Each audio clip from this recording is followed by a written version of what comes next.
What's up, everybody? Welcome to Adobe Live. I am here with my good friend Colton Kooker. Which way are you? Hey, what's up, Nope, other guys? way. Get him mixed Yeah.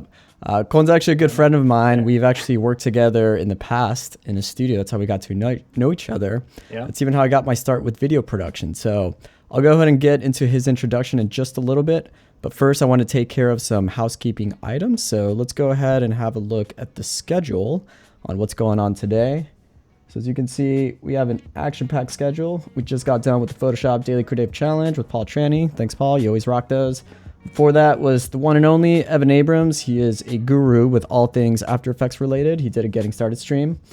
After us, we'll have the Illustrator Daily Creative Challenge with Claudia, then some packaging design with Jeremy. Then we'll have the Adobe XD Daily Creative Challenge with Howard, along with the draw along with Kyle Webster. And of course, wrapping us up for today is the design off with Voodoo Val and Too Senseless. All right, so another thing I want to call out real quick is the Premiere Pro Discord channel.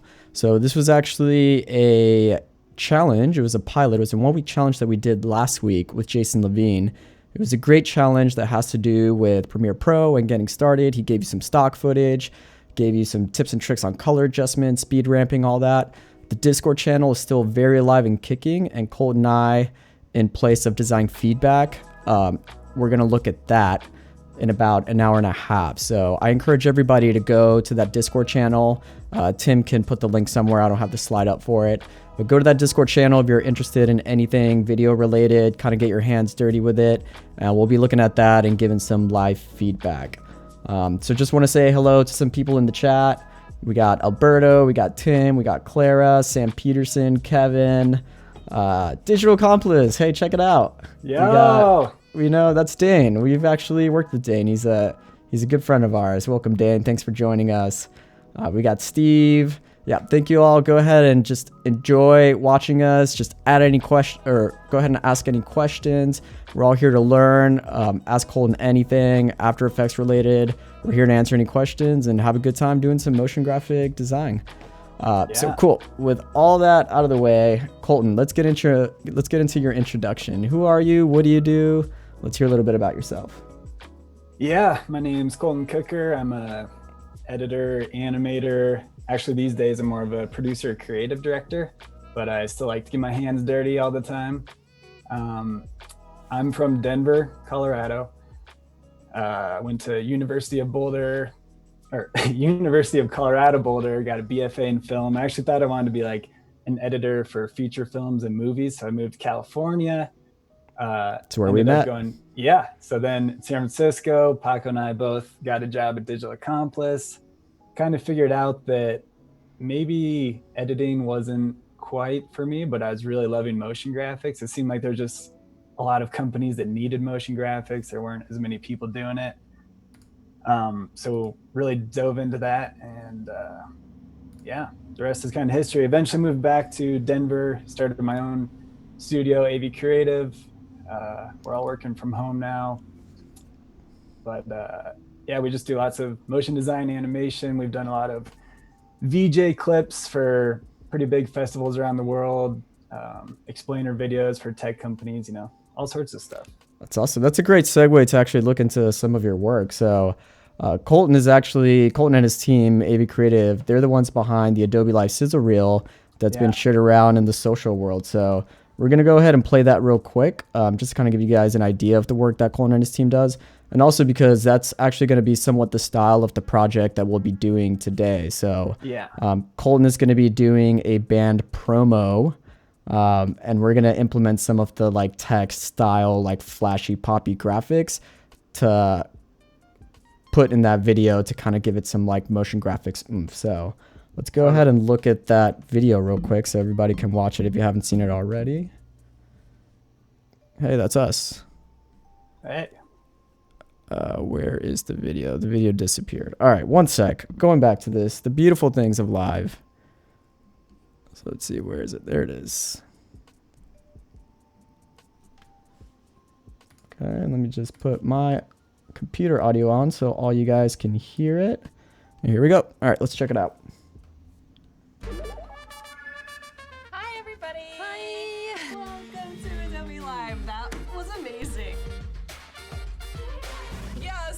did this.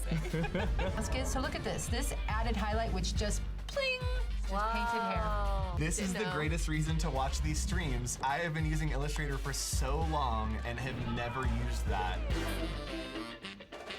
Experiment. Don't be afraid to mess up. I really like it. Could be more deep as far as the cut so that you can see it. Ooh. Right?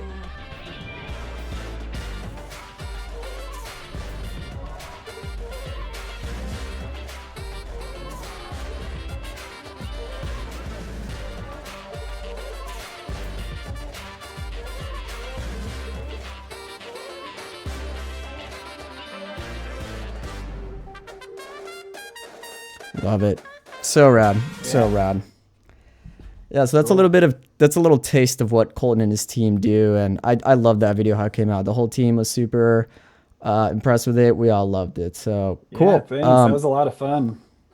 Yeah, so you'll see it's just like a big mix of like text animations with some graphic transitions, editing, music, sound design. It's kind of got everything, which is why I thought it'd be cool today to do something similar. We'll just do a 15-second promo for a band's upcoming release.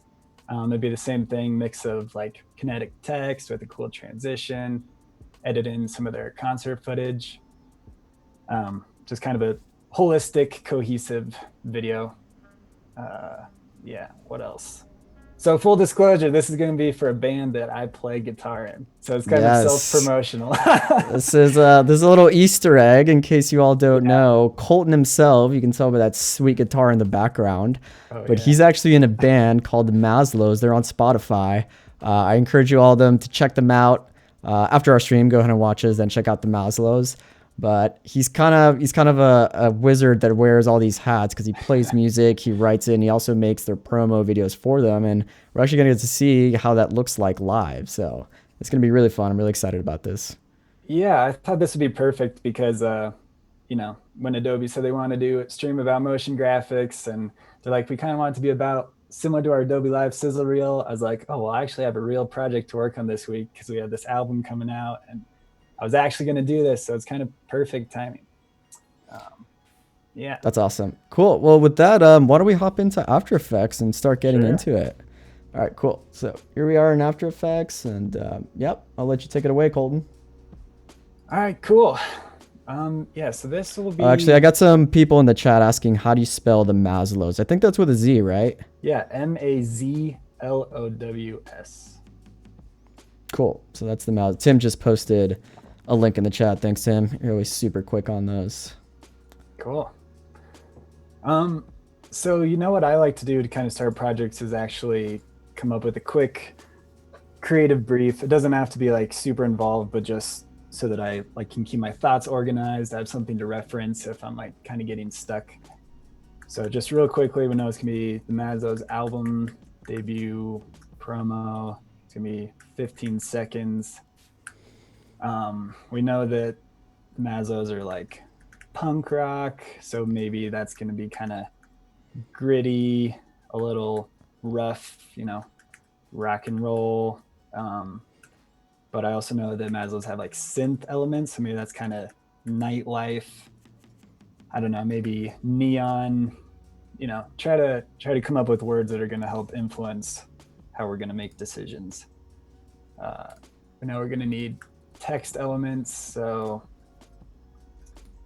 maybe one text is just gonna be the name of the band, Maslows. Next maybe would be the album name, and then release date, and we'll just want video footage and a song. Yeah, I think that's enough to just kind of get us started. Maybe we'll come back to this in a little bit. Yeah, I think this is an important part in the pre-production phase, right? Is we kind of want to start putting notes on paper. Just like in illustration, you start sketching out things, or UI, UX, you start kind of doing sketches with your design screens. I think this is a pretty important part in video production, just to kind of put our thoughts into paper and kind of have sort of some guidelines that we want to stick to. So yeah, mind map, just, it's so easy to get stuck on projects. So if you have something to come back and kind of refresh the whole goal, it's really good. Yeah, I want to give some love to the chat real quick. Kari saying, Hi from Scotland. Looking forward to this. Motion graphics is something I want to get into. Thanks for joining, Kari. This is the place to be at.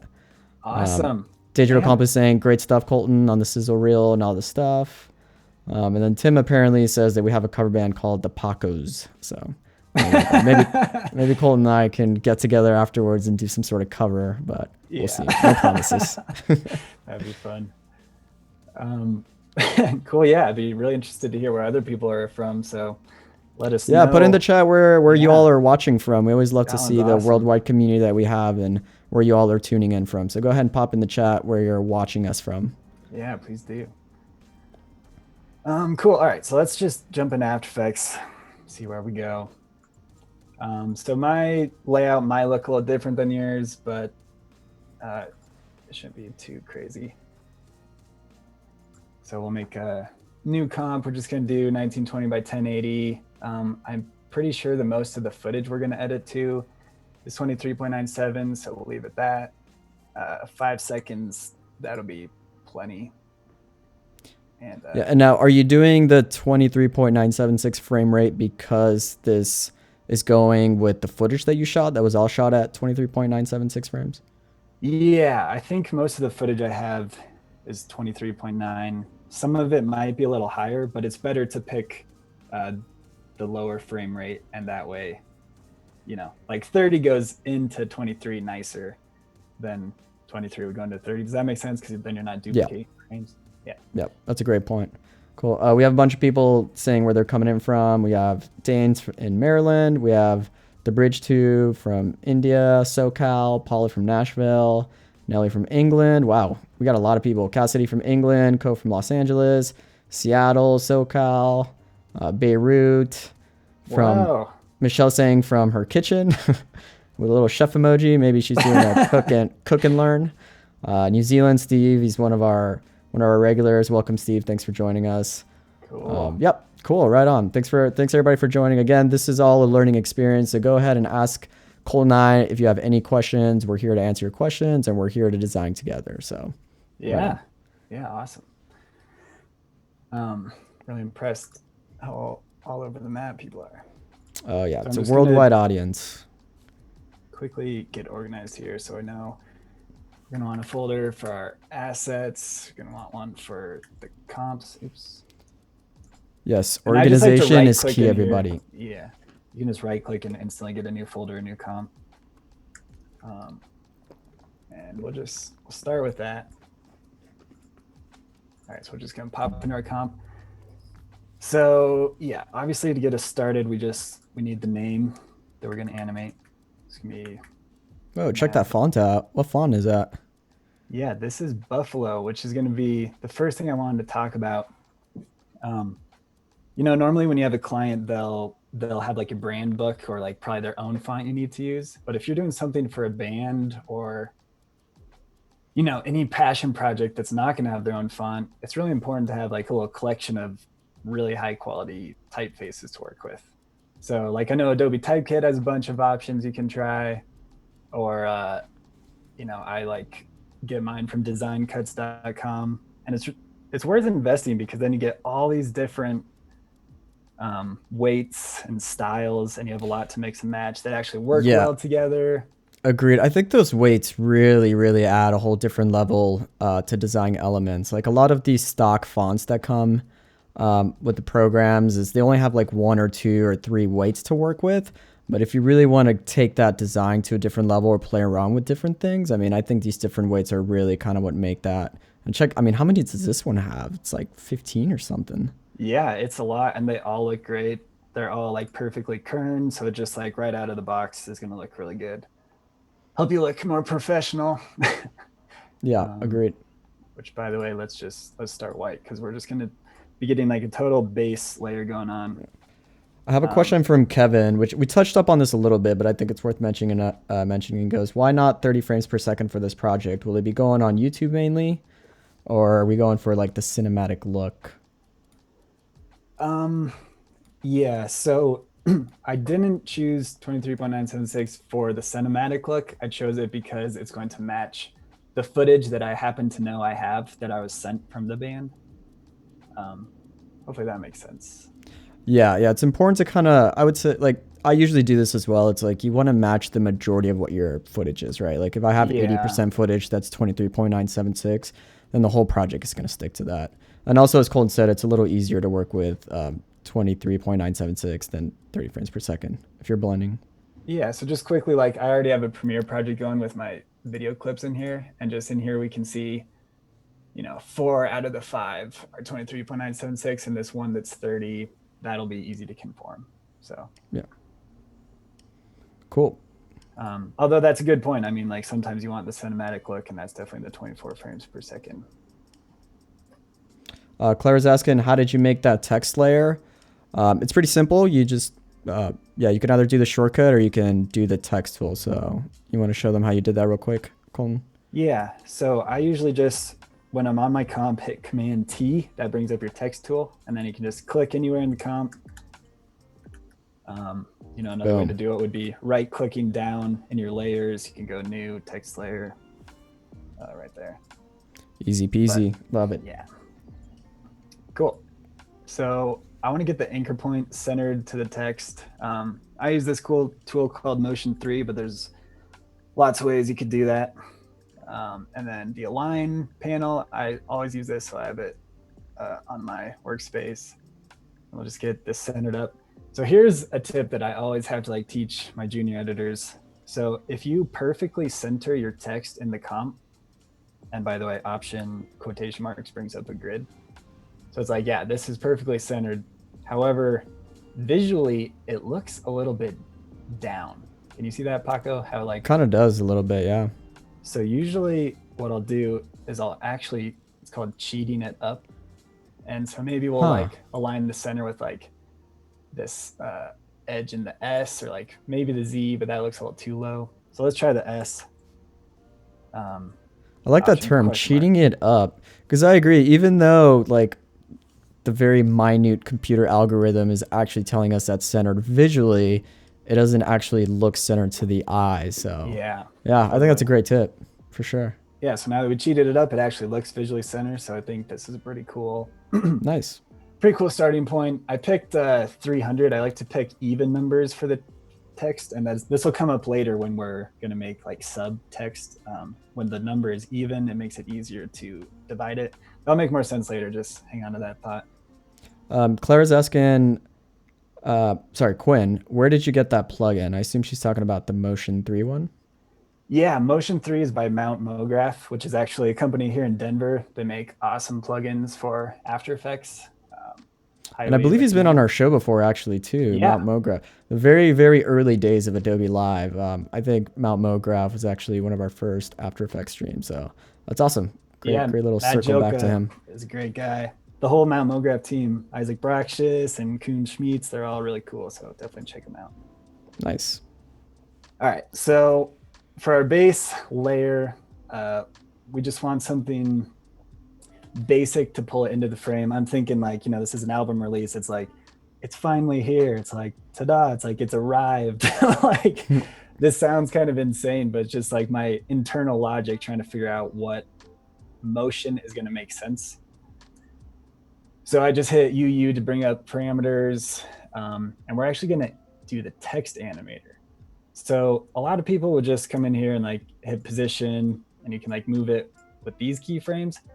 But the problem with that is that if you want to go edit later, move the position or the scale of the text, it's going to screw up all your keyframes. Yep. So it's way better to do text animator, which this is a little bit of a beast, but once you learn it, it's totally worth it. I'm guilty of that.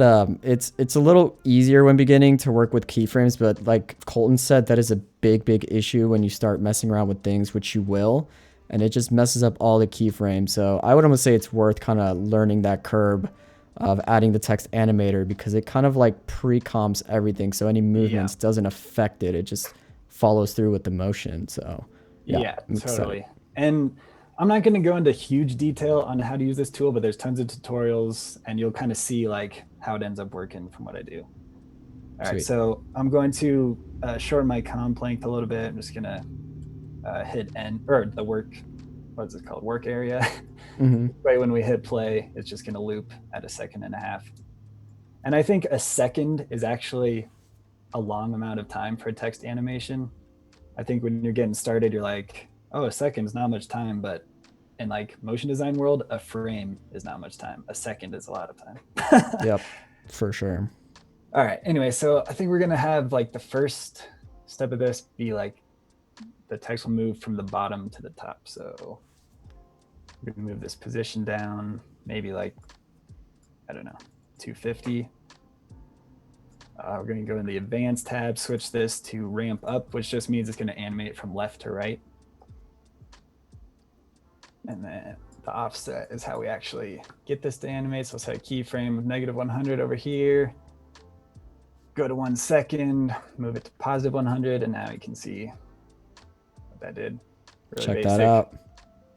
So that was a combination of doing the position and then just animating the offset. Yep. Yeah. Yes, whenever Right you're on. doing the text animators, more often than not, you're going to be animating the offset.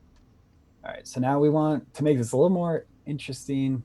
Well, first of all, you always want to add easing to like basically every keyframe you do. And inside the text animator, how you do that is these ease high, ease low. What's the difference between this and just adding those keyframes and just like hitting F9, which is like the default shortcut for like the easy ease? Yeah, so if you did that, you'd be animating the in and out of the entire animation. What the ease high, ease low is the easing of each individual letter as it goes through. Got it. Awesome.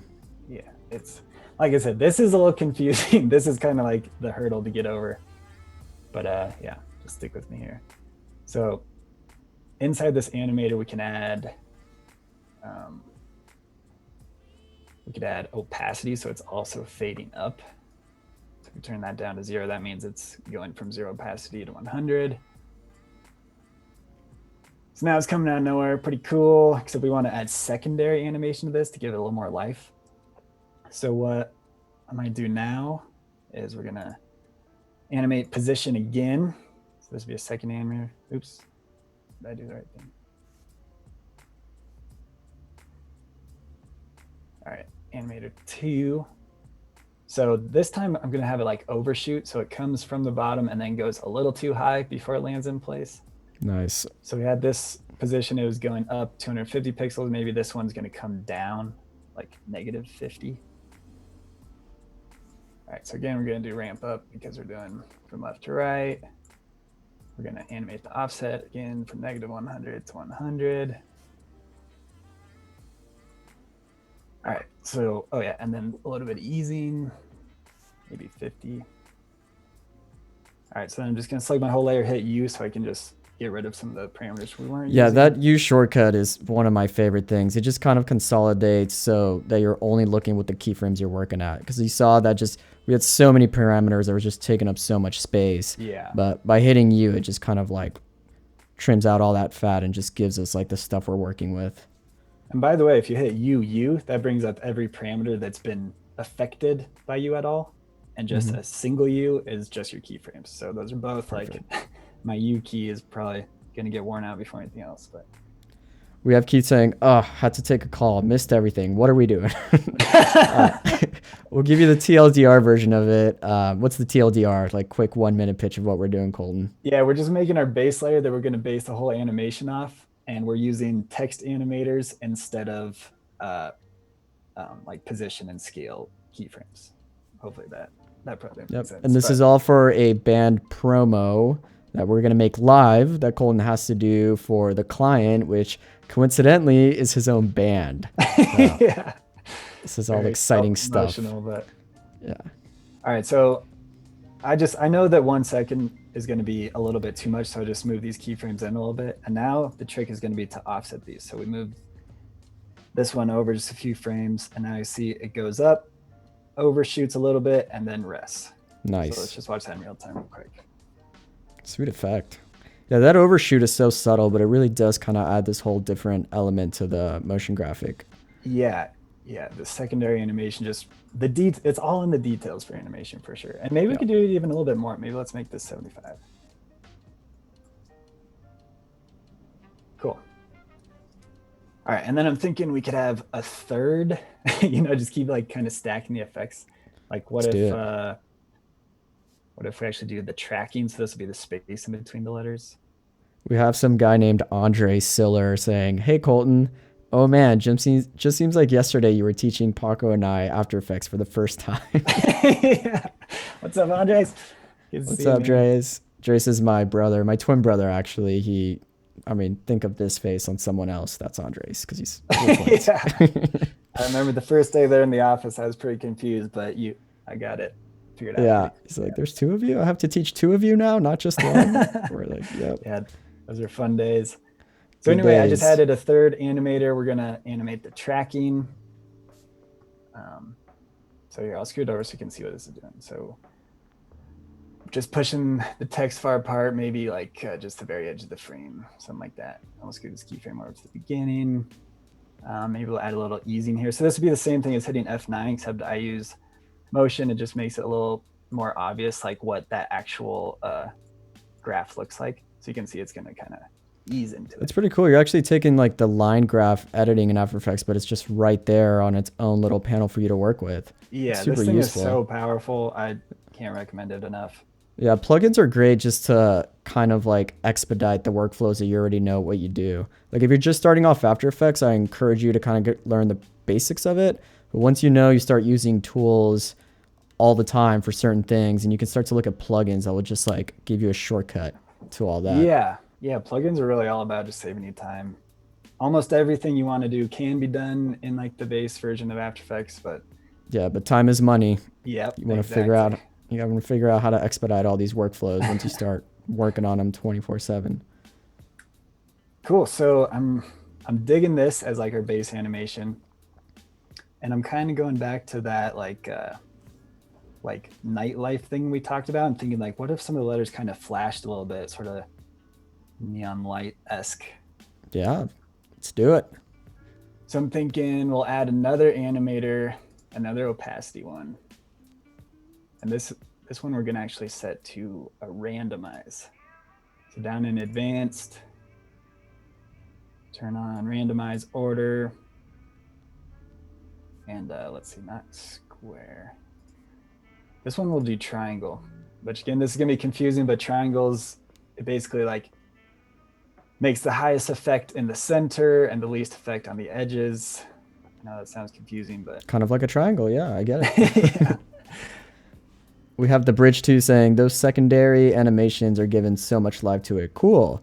Yeah, I think that's what we were talking about. Like those little subtle nuances. Like it's not much when you're doing one at a time, but like as we're seeing right now, we keep adding all these little elements. It's just like when you see the whole picture, it's like this super cool life animated text. Yeah, we're stacking them up. Kari, I think we mentioned this already, but I forgot. What is the plugin on the top right? This is Motion 3 by Mount MoGraph. Yeah, Motion 3 by Mount MoGraph. Yeah, mountmograph.com if you want to check it out. All right. So this randomize effect, I think this is just gonna be kind of cool, like addition. Let's see what this looks like. Yeah, now we're really getting somewhere. Yeah, so it's starting to really look more cool. unique than like, just a basic like preset. Right. Okay. So Paula's saying that's seriously awesome. Steve's saying wowzers. Yeah, wowzers. You haven't seen nothing yet, folks. Stick around because Yeah, it's just the nothing yet. beginning. All right, so now I'm starting to think this might be time for us to consider some color. So what I would, since again, this is like for a passion project band, they don't have like a brand book or brand guidelines with like a color palette. What I might do is just like go to Behance and just kind of scroll around until like the colors kind of stand out to me. I'm thinking this is like, a punk band, so maybe something kind of bright and red and orange, like slightly aggressive. Yeah, and then once I find something like this over here, looks kind of cool. Like on a Mac, you hit Shift Command 4, and I can just like screenshot it. Yeah. Maybe I'll do like four of these, just kind of like get some inspiration going. So I've actually already gone through and found some inspiration that I think works well for our project, and I put it in my inspiration folder. So I thought this was kind of cool. This was kind of cool. And then this is the one that really caught my eye, Kendrick Kid. Yeah, that's definitely got like that grungy factor to it. Yeah, like I think the orange feels kind of punk, but then it has this turquoise in it that almost gives it like maybe a nightlife feel. I don't know. Just for some reason it stood out to me. So I'm gonna grab that one. And I'm gonna drag this into After Effects, put in my assets. Just gonna rename it like color inspiration. And double click this, it'll appear in my footage viewer. So this is where I can sample the colors from. Yeah, that's very useful. So what Colton did there, he double clicked that asset and it brings it up in its own footage panel. And from there you can actually zoom in, zoom out. And it's like this pretty helpful like secondhand window to like pick colors from or just kind of reference. Like for example, if you had a client color palette, it'd be pretty useful to put it in that footage window. So you always have those colors you're working with to reference. Yeah, exactly. And by the way, I think the standard default layout, it puts it up here in a tab next to your composition, which gets a little bit annoying because then you're swapping between the two. So I undock it and put it above my project bin. That way it's just always there to be sampled from. Yep, smart. Customize it to the way it works for you. That's what the panels are meant for. Yeah, and that's what's really cool about After Effects. So let's start with our type as kind of the brighter orange. And then you rarely really want to use pure black or pure white. They're so pure.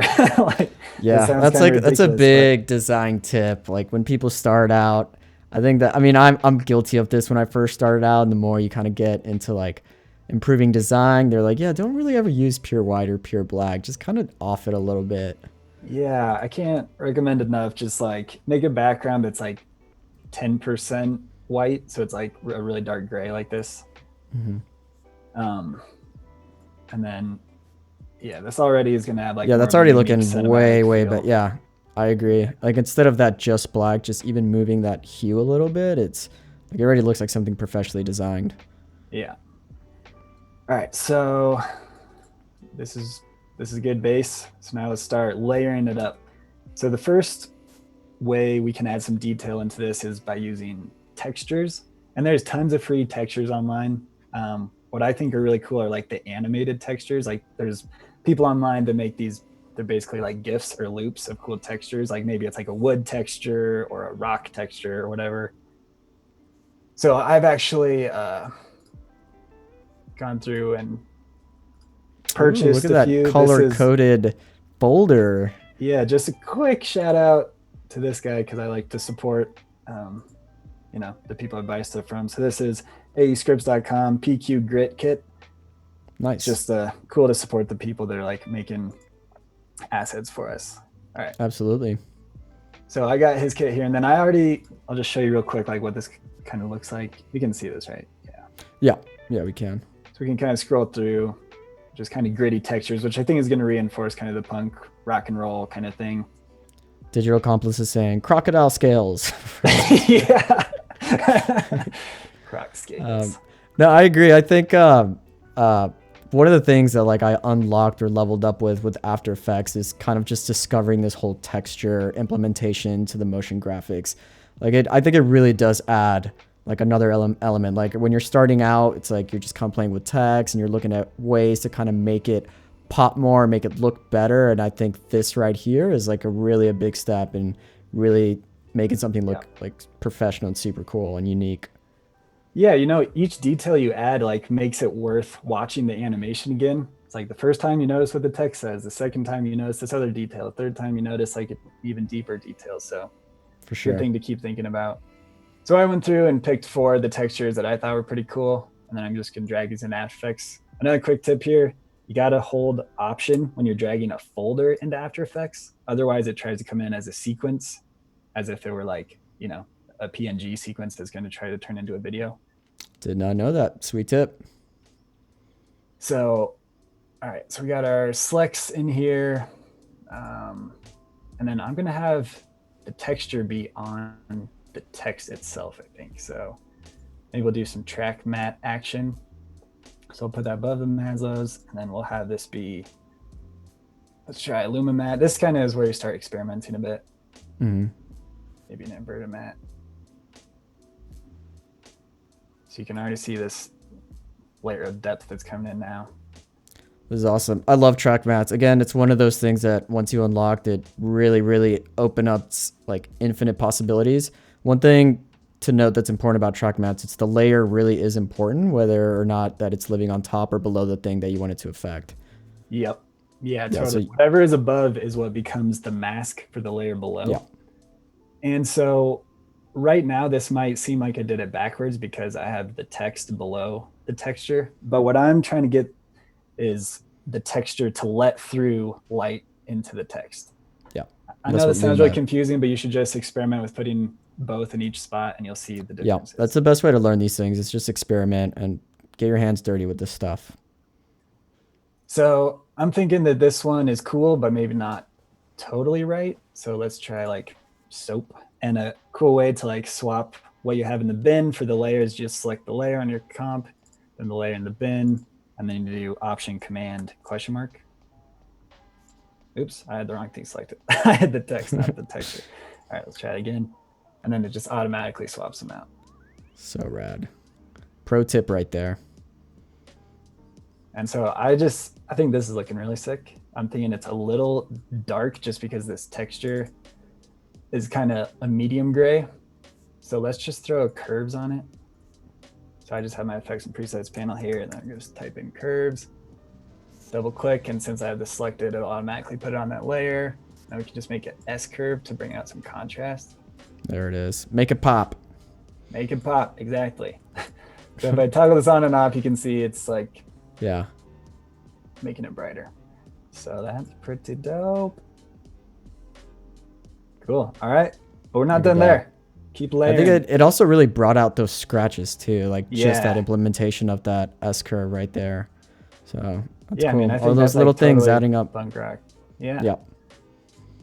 So this is what I was saying, like how the first text layer is going to serve as our base, because now we're going to select both of these, duplicate. We're going to do this again for another layer. So this time, maybe the top layer is the dark. I'm referencing our color palette again here. Mhm. Maybe the top layer is the bright one, and the bottom one we can make that dark brown. So just sample this. And right now we have that randomize flashing letters on. And we're just going to want to make them not the same random amount. So we go down to our advanced tab, randomize orders on, but now we're going to turn the seed to a different, just like cruise through it a little bit until it looks different. That way the letters are flashing in different orders. Nice. It's all with the random seed. And let's also make, How's everybody Make a doing in the different chat out texture. there? Are you all following along? Are we going too fast, too slow? Do you have any questions? Let us know. I think this is all coming along super, super awesome. so what I just did was switched out the bottom texture for a different one, just so we have a more varying textures going on in here. Just again, adding layers of details. Mhm. Looking pretty cool. Let's make sure it looks good under there. Actually, that's like a bit dark. Maybe this one we actually do.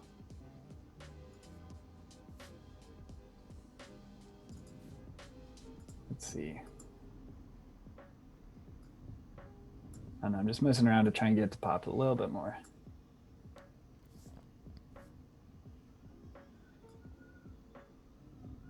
I don't know, maybe that's too much. Well, let's rock with it for now. We can always come back if we're not digging. Cool.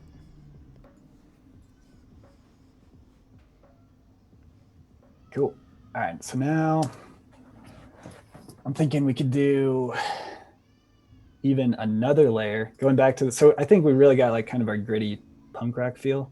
But going back to the creative brief real quick, we had said we are going to bring in some like nightlife neon to kind of help elevate the synthy part of the Maslow's. So we got the punk rock. Now let's get the EDM-y part.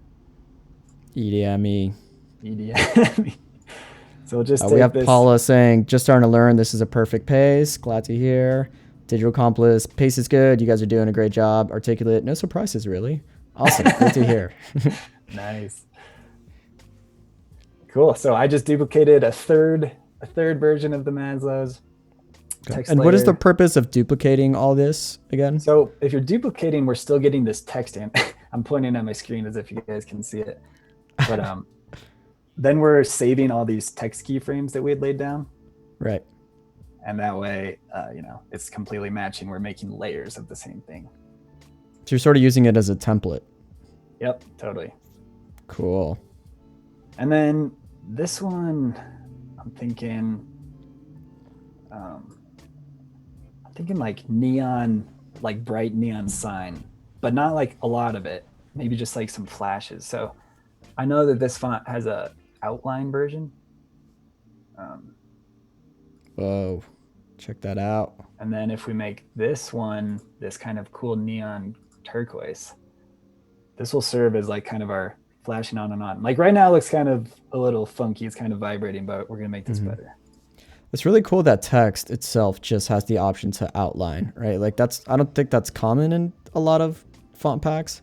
Yeah, that's what's so great about buying like a legit premium typeface. It'll have all these options, which you can totally make an outline of any font in AfterEffects. It's right, not that right. hard, but the fact that it's just there with just a click of a button, that's pretty cool and convenient. Yeah, this is a lot easier. All right. So let's see. This one, I think we're going to animate the randomness actually. So check this out. So we'll keyframe the random seed, put this at the beginning, go to the end.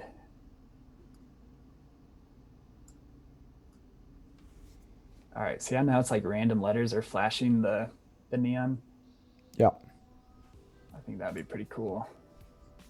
I'm getting that EDM-y vibe now. It's coming along. Yeah, I think this will be a good combination.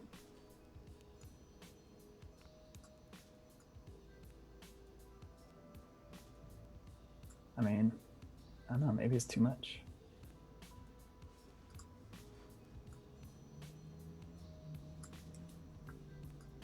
Let's experiment with like a triangle perhaps.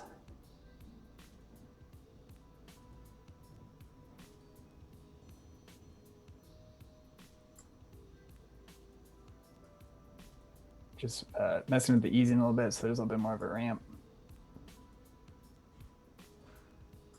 Yeah, I don't know. Like I'm feeling it, but it's not quite right. We're getting there. I think Square is making it do something there. Yeah, Square it's like seems to be affecting the most- certain letters now. Yeah. Yeah, like- yeah, that's a bit better, huh? We got Eric Sue in the house. Eric, good to see you, my friend.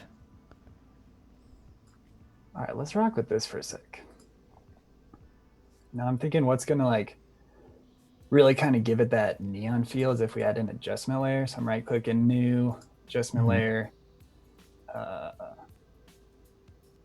Okay. What's so cool since about I adjustment layer, it's going to affect everything below it, so not above it. So make sure the layers order is right with adjustment layers, because nothing above it's going to take its effects that you apply to it. Instead, everything below it. Yep, exactly right. And so just in case if this happens to you, if you're following along, since I duplicated that Maslow's layer, I moved it to the top but didn't have a track mat above it. Then when I put the adjustment layer on top, it thought that was the track mat, and we obviously don't want that, so I had to just turn that off real quick.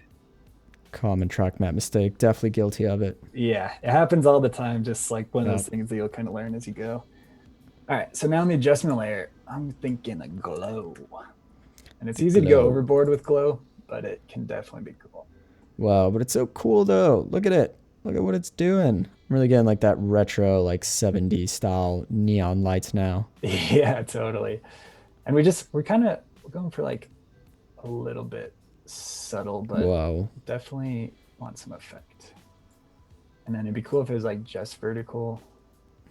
Yeah, like this is kind of a nice. Whoa, that's super. It's subtle kind of shiny like a effect. lens flare effect. You just did Yeah. that by doing glow dimensions horizontal. Yep. Yeah. Wow. So let's see where we are real quick. All right, this is getting pretty sick. It's looking I think sweet. like I don't like ending with all the glow. I just want the glow to be little details that happen throughout. Right. So what I think we should do is just animate the opacity with some hold keyframes. I'll show you what I mean. So like here we'll have it on, and then we'll turn it off. So we'll go to 0. So it's like on and off. And then I'm just gonna select these, toggle hold keyframe. So that means there's no like in between on the graph. It just goes from, 100 to 0. To 0, yeah. It's like an on and off like toggle. Yeah. Yeah. And then I'm just gonna copy and paste these in a few places. Oop, I hit the wrong button.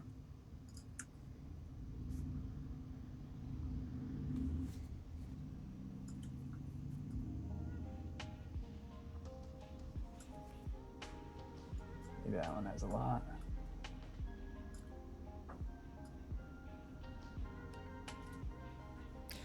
I also DJ the music that everybody can hear, Colton. So maybe on day 2, we could do some sneak peek of the Maslow songs. Yeah. At the end, kind of like get the whole thing. I'll just put it on my little DJ fancy board, and by fancy board I mean just an iPad that I take the songs from. Doing like some record scratching. Like, yeah, I know. I'm here just like touching the slider up and down for the volume. Totally. Maybe we'll put some Maslow's tracks in there at the end. Oh yeah, we definitely should. That sounds really cool. All right, so I think this is looking like pretty cool, and I'm thinking we could even like glitch it out a little bit more. Like, what if, like for example, right here, like what if some of the letters were a little bit offset? So what I'm thinking is, I like how it doesn't end on the glow too. I think that was a good call. It's a little more subtle than just like boom, J.J. Abrams lens flare in your face. Yeah, even this one is like a little bit much. Maybe we should. Like, we just want these to be like subtle pops and details, not like major. All right, so anyway, I'm thinking for like some glitchiness, we can actually go in and animate the source text. So source text means like the actual letters that are on the layer. Okay. So we'll set a keyframe, just using plus and minus to zoom in and out, by the way. So this is gonna be like our standard, like normal to Maslow's. And then over here, we'll set another keyframe. And this one, we're gonna like mess with it a little bit. So like maybe the Z, we can come in, let's see what it's called, baseline shift. I don't know why mine's at 170. That should be at 0, but anyway, we move like this up a little bit. Oh, check that out. And like we'll come back here and then we'll reset our normal keyframe. So it'll be like a flash and like the Z goes up. Hey, nice, cool effect.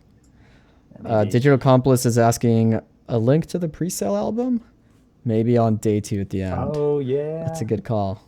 That is a good call. Thanks, Digital Accomplice, Mr. Dane. Mr. Dane. So I'm totally just playing here. Like I don't really have much of a method to my madness right now. I like this idea. Yeah, I mean that's how it is. We just tinker around with an idea and see what works and what doesn't. That's how you make this design. All right, let's see. It's like cool, but not quite what I'm thinking. I don't know. Maybe we just have that S and Z. Maybe we leave it alone for now. We can always come back. That H is all screwy now.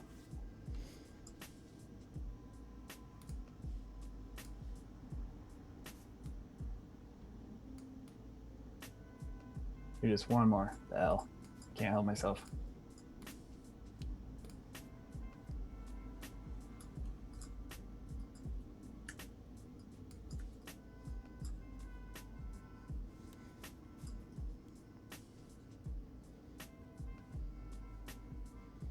Cool. Let's just rock with this for now, even if we want to come back and mess with it later.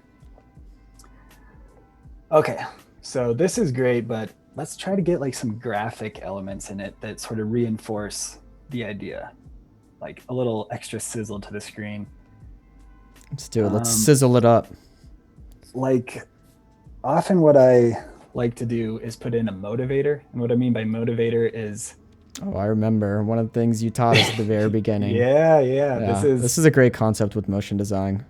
Yeah, Timothy Palmer taught me this. So if you're out there, Tim, this is all to you.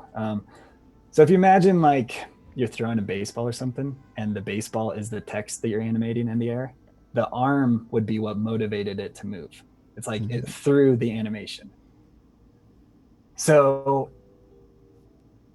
I'm trying to think like what is motivating this text, and maybe it's already kind of has its own flow, but maybe we could just reinforce like the land of the letters. What I mean by land is like their final resting state. So I'm thinking like punk band. I'm thinking like maybe we should just like do a quick search for like guitar. Just like trying to get inspired. Definitely electric guitar. The guitar.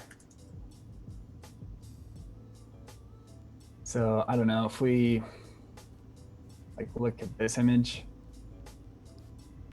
You see this? I feel like that's the classic Fender looking guitar. Yeah. So maybe I would like take another screenshot of this as a reference. But I'm just looking here and thinking like, okay, well, maybe like 6 strings. It could be like 6 lines. Just like, again, this isn't going to come across to the viewer, but it's just like helping with my internal logic, figuring out what I need to do. Mm-hmm. So I'm thinking, okay, so let's roll with that. So let's just use our pen tool. Maybe it just like crosses through the letters. So I just clicked on each side. You can go like really thin on the stroke. Like it can be 2 pixels. Oftentimes newbies or beginners After Effects, they'll be like, oh, we need to see it. So they make it really big, but you can make like details really tiny. Yeah. Let's do 2 pixels. And yeah, let's start with our orange. Nice. I'm really curious to see how this is all going to look.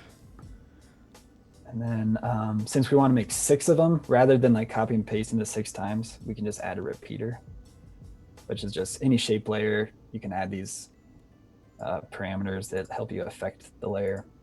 Mm-hmm. So we know we want 6 copies.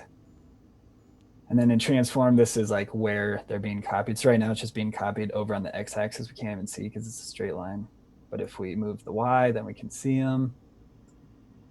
So yeah, let's just have it go on the y for now. Nice.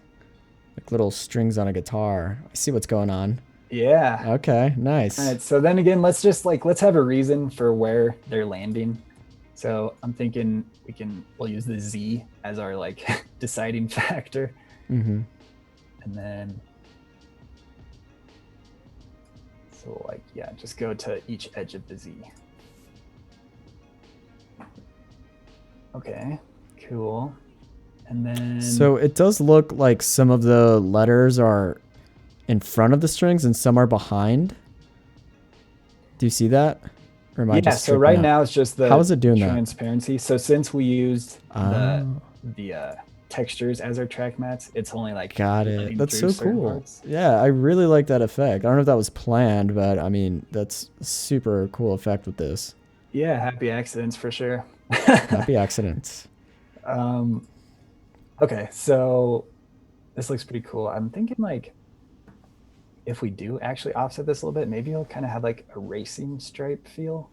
Mm-hmm. Like, I don't know, this just kind of is randomly coming to me. I'm thinking like punk rock's like really fast. Maybe it's kind of like a racing fast feel. And then to animate these, like the classic way to animate any line is by adding a trim path. So just add in the shape layer.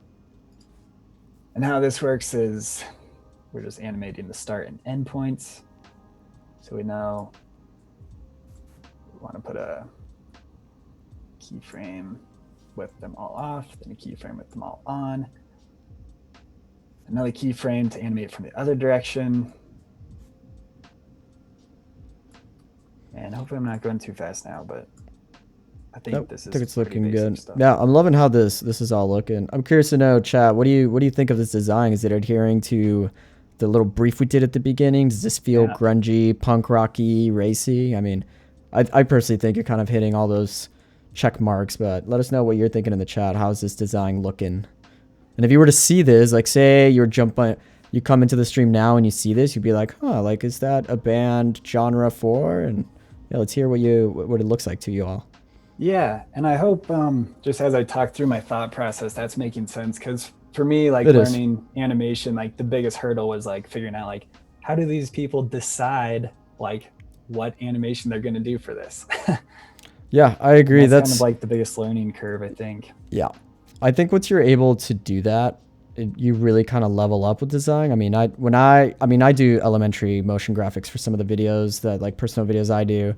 And I find myself just trying to figure out how do I design this? And like, that's such a like open-ended question, right? But it's so loaded in the way that you approach design. It's like, you know, and it's so cool to see you like actually go through those process live. We're like, oh, let me look at a guitar, boom. And then with the strings, we already added this design element to it. And it's like, I think that's really something that you really got to kind of like think about when you're looking at these things, because it's easier said than done. I'll tell you that. Inspiration doesn't come out of thin air. You really got to like go look for something to like spark your brain. I mean, it's like good artists borrow, great artists steal, whatever that quote is. Like, you're really looking for things to go grab and combine. Right. I think Dane will appreciate this, but I think with Star Wars, like people were dissecting how they came up with like the brand and the design of Darth Vader, and it was like a combination of like knights in the Old Republic, like knights, Jedi knights, and like evil witchery, like Darth Vader, lightsabers. So it's a combination of like space and like old knights. And then you have this great concept like Star Wars. Laser plus sword equals lightsaber, laser sword. Yeah, exactly. So cool. All right, so back to this design. So yeah, Timo's saying like, I like real time a lot more, especially when the one who makes it is good explaining the why of their process. So yeah, cool. Yeah, good. Cassidy, it looks awesome. I'm curious, how do you keep the too much gene in check? I see what you mean. Do you understand that question? Yeah, like how do you when you're designing, like when are you able to tell yourself like you're adding things for the sake of adding? Like, is this too much? Like, when do you know to stop like tinkering with a design or effect? Oh yeah, that's a great question. It's a great question, yeah. So I think it's really like, even with minimalist design, there's still layers of detail. Like, it's easy to think that like minimal means like, you know, it would just be the text on here. But in reality, like there's all these levels of details that like you can notice time and time again. So I'm not sure how we're going to decide when we're done with this. I guess it's kind of a gut feeling thing. Yeah, maybe it's just I think that's what it is. There's no right or wrong answer. It's really like when you decide it's done. Yeah. And of course, I think when you're looking at a portfolio over the years, and when you start something, like that gut feeling that tells you it's done like 10 years ago is going to be totally different than what it is like today, because your experience and your taste and your design just changes. Like, my taste personally is actually very minimal, except I know that like other bands out there posting on Instagram and stuff, they just have like iMovie or whatever. So they're just doing like simple, like, you know, band name slides in or whatever. So I'm trying to really elevate this to a level that's like, I don't know, interesting, stands out, like obviously custom, elevates the brand. So I think as long as our details are still adding to the experience and the idea and our creative brief, we're still good to go. Yeah, for sure. But Dipankar that's such a good question that I just don't really know.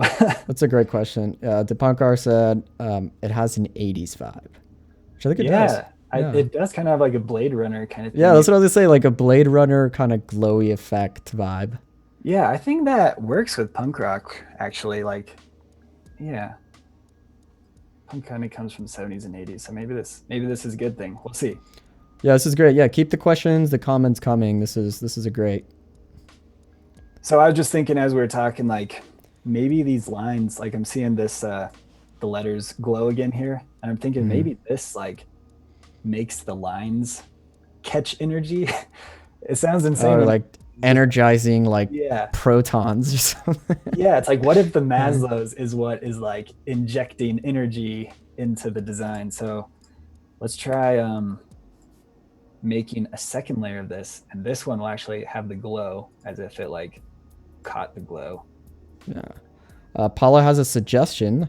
I'm wondering how it would look like with a trim path animated along the line of the strap body following the top of those guitar strings.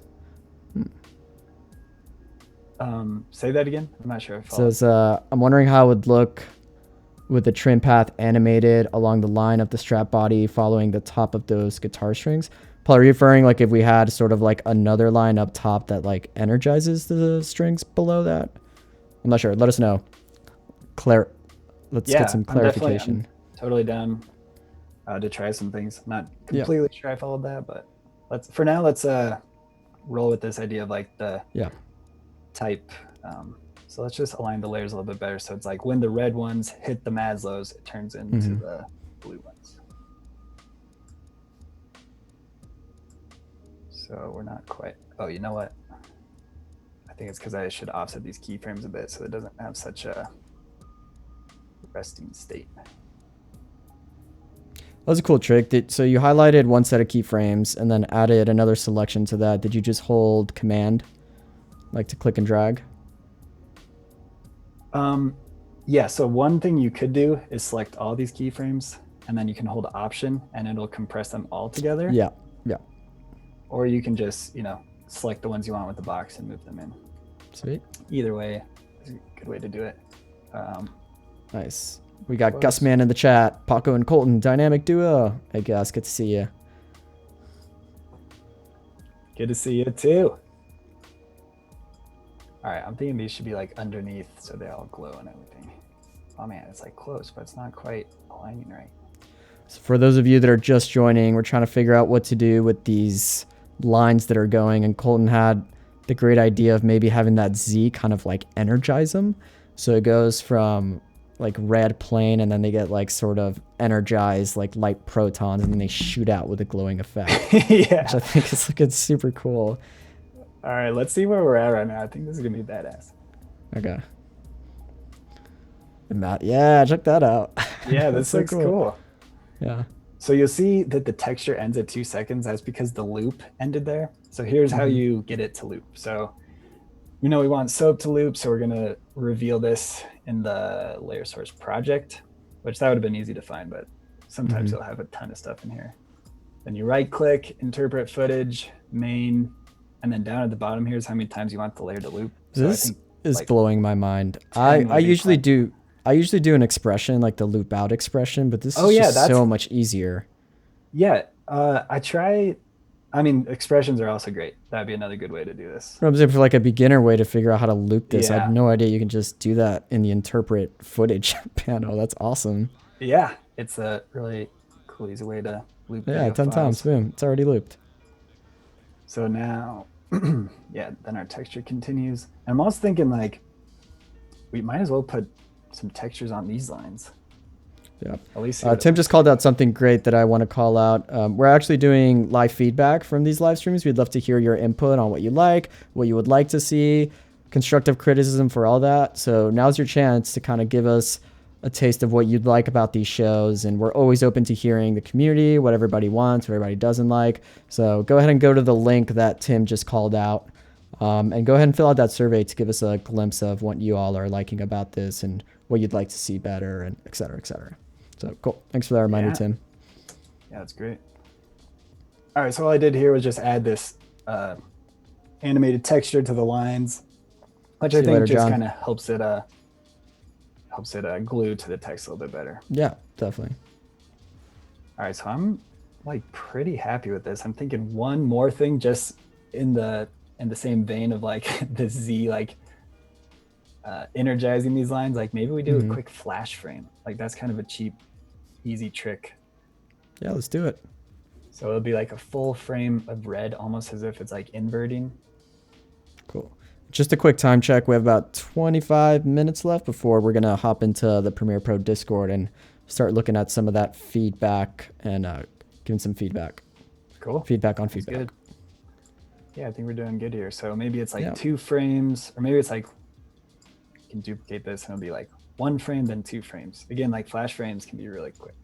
For sure. Hey, Andrew, thanks for joining us. Boom. Flash frame. I think it'll be like flash like right when it hits, maybe. Almost as if that's like what motivates the lines to start. The motivators. Cool. How are we feeling about this, guys? Yeah, this is looking great. Let us know in the chat. How does this all looking from its inception to the mid inspiration with the guitar strings to this final product? I mean, I think this is looking awesome. Great. Yeah, I think it, if we just quickly refer to our creative brief, gritty, rough rock and roll with nightlife neon. Yep, checked all those. Yeah, I think, which that was a pretty, pretty minimal creative brief. Oftentimes when you get them from a client, they're pretty detailed, but Tim says it needs more cowbell. yeah, it does.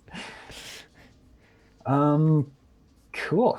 Well, the other thing we want to work on for this video edit is a transitional element. So we have 25 minutes. Yeah, just about. Okay, let's go ahead and get started on that, and maybe we'll have to finish it up tomorrow. But I definitely want people to see like let's start it. Transitions. So when you're editing, you know, graphics with live video footage, you often want, it can be kind of a rough cut if you just do hard cuts going from like full frame of graphics to full frame of video. I mean, sometimes that totally works, but sometimes you want something to like completely take over the frame and like fill every pixel and then reveal the video footage, if that makes sense. We'll just kind of dive in and I'll show you what I mean. Let's see it. In the meantime, we have a question saying, do we still have access to the live videos after the session is over? Absolutely. You go to behance.net/live. We have archives of all the videos that we have. So we're live Monday through Friday, 8 hours, 6 hours a day. And this is all available for replays. Yeah, that'll be a fun replay. Oh, yeah. Cool. So we're going to keep like this color palette and textures and everything, but this will not be text. So I'm imagining we did like, you know, 6 lines to subtly represent like guitar strings. Maybe we should get like some drums in here. Ooh, which drums. again, Make like full the band. viewer isn't going to, they're not going to be like, oh my gosh, look at those guitar strings and drums. This is just like how we kind of like make decisions on shapes. Right. So drums are circles. So let's just start with an ellipse. We have some love for this design. Moaz is saying, cool animation. Dane saying, looking great. Dipankar saying, so beautiful. Paul is saying, you make this look so easy. If I can replicate this after work tonight, I'll be so happy.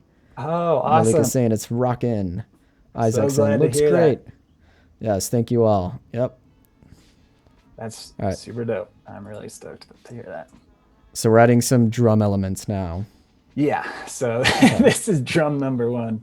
I'm thinking like a drum kit has like, I don't know, 6 or 8 pieces or something. So maybe. Oh, you know way more than me about that, so I'll take your word for that. You probably do just one and be like, drums or what? Like, okay, sure. Or yeah, maybe we're doing a drum circle here. I don't know. Yeah. Either way, this is just how I'm thinking it through. So I'm like, maybe there's like a circle of circles that it's like a drum kit. So maybe it's like, maybe we'll add our repeater. Good old repeater. Yeah, I don't know. Let's start with 8. Sounds like a good number. Kevin is saying, rock and roll, Colton. Thanks, Kevin. All right. So we don't want it to be animating the position. What we're going to do to boost all of these circles out from the center is use the position of the ellipse. All right. So maybe it'll go up there, and then the repeater is going to rotate. See how that works?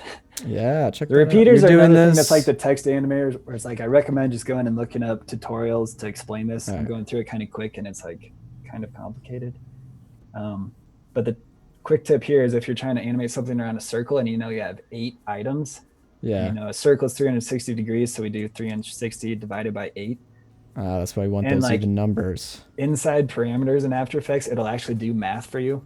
So if you're like, you don't want to bust out the calculator, which maybe that's an easy division for some people, we can just do 360 divided by 8. Bam, it's perfectly even. Helene's asking a question, which I already know the answer to, but I will let you answer it. Do you ever link animation properties to audio? It could be cool to animate, scale, with circle, with sound. Yeah, definitely. Yeah, I don't know if we'll have time to get into audio design with this, but that's a great question, Helene, because I think adding audio elements to motion graphics, again, is just like another like unlock in this like quest to create great design.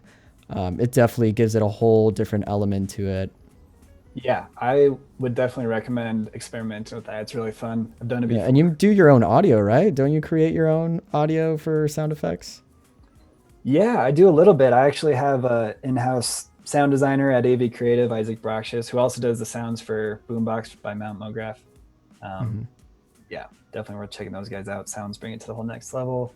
And I know you're talking about like putting some audio in here, then linking the parameters like to the loudness or level. Could be a cool way to make these circles like bump in and out. Yeah, I think the plugin from Red Giant Sound Keys can like link up audio properties to like the intensity of like properties. I played around with that. Yeah, I think that it's one a can great even do plugin like to do frequencies and stuff. Yeah, Right. That'd be cool. Cool. So we got a so that would be repeater and a great for, circle. like- Oh yeah. All right. Anyway. Oh no, sorry. I didn't mean to cut you off. No, it's all good. All right. So maybe these circles first just kind of like pop in maybe with sides. By the way, like a transition, like a 1.5 second transition would be plenty long. Like you don't want it to be really. Yeah, that's a super lengthy. long transition for sure. Like we could even do 1 second or even half a second, but I think just so you can see more of the details, we'll do a little longer today. All right. So maybe half a second in, these circles appear. So we'll start them back here at 0.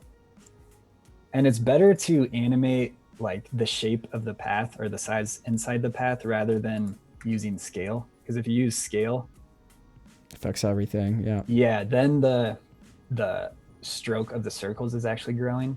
And it looks a little bit more interesting if you don't do it that way. A little more pro. All right, Nice. So maybe they pop in here. Maybe they like flash our neon color for a sec. So we could animate the color of the stroke. Just send a keyframe so we keep our red. And then this next keyframe, we'll go to our turquoise. Then I don't usually talk this much. My throat's getting dry. You take a water break if you want. I can plug in. Yeah, quick sip.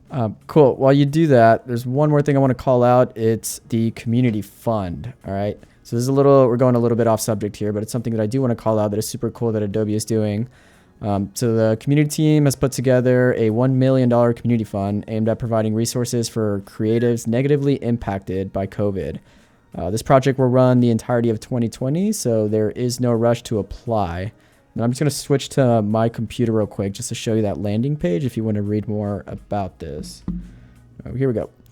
So here it is. It's the Adobe Creative Residency Community Fund 2020. Tim can put that link in the chat. He's way ahead of me. Oh, he's so quick on the trigger with that. Amazing. So anybody that's a creative that wants some funding for a project, I encourage you all to apply during these harsh times. Could be an extra resource to kind of help you going with whatever project you have in the creative. So here are all the details about that. And yep, feel free to check it out. So back to you, Colton. Cool. So I'm just still messing with these circles. I thought maybe like, they grow in, then they flash for a sec, then spin into the center. Just making something that kind of is going to like take the eyes away from the text and get it ready for a new frame. All right, so that's a cool start. And then black is for us representing alpha channel or see-through. Like you could also toggle this to see this is what's going to be see-through. So for transitions, that's really important because the black is going to be what shows through on the video. So let's get another layer of these circles going.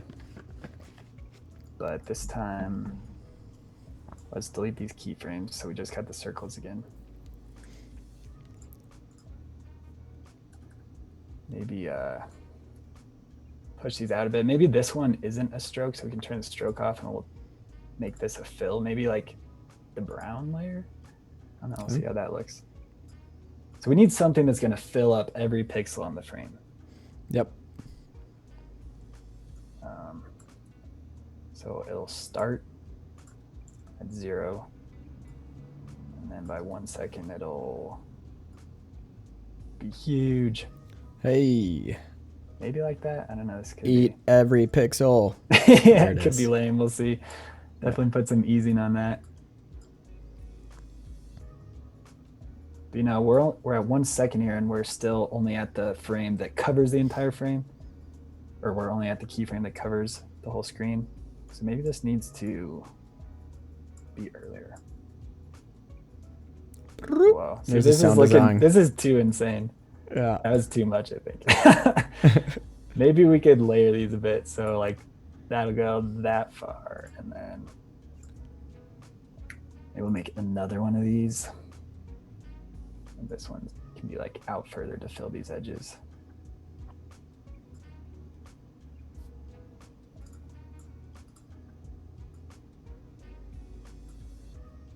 It's pretty cool. Yeah, it's a little weird right now, but we're gonna get somewhere. Moaz is asking, is it a transition to show the other animation of the text? So what I think we're gonna do is it'll go from the comp that says the Maslows, and then it'll transition into some footage of the band playing. I think this 15-second spot is gonna go like the Maslows, some people playing, or the band playing, and then I'll say like release of the album, the band playing again, and then I'll end on like the release date. Sweet. That makes sense. And what's the output for this 15-second promo? Is it going to go on social, or what's like the intended? Yeah, I think Instagram, Facebook, put it on YouTube as well. Cool. Which I realized like if we were only doing Instagram, maybe we'd want to You'd have to design do this it in like a different. square or a Yeah. vertical. Yeah, that always adds a whole nother element. Whenever I do videos for people and they say Instagram, I'm like, well, that's its own project because everything's gonna have to be revolved around that square, like center frame, sort of say. Yeah, so I'm not really worrying about that, even though maybe we should sure. be. I don't know. No, I think 16:9 like covers a lot of social platforms besides Instagram. I'm just messing around here, Oh, those colors. I like it. bringing in some textures. I'm not like super stoked on this. We'll see. All right, I'm gonna make another ellipse. This one will come from the center, I think. Mm-hmm.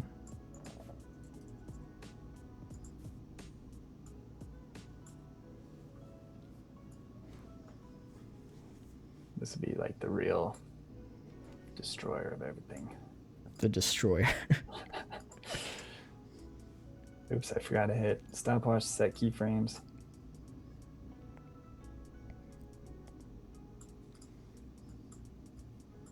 Again, easing. There it is. The transitional destroyer.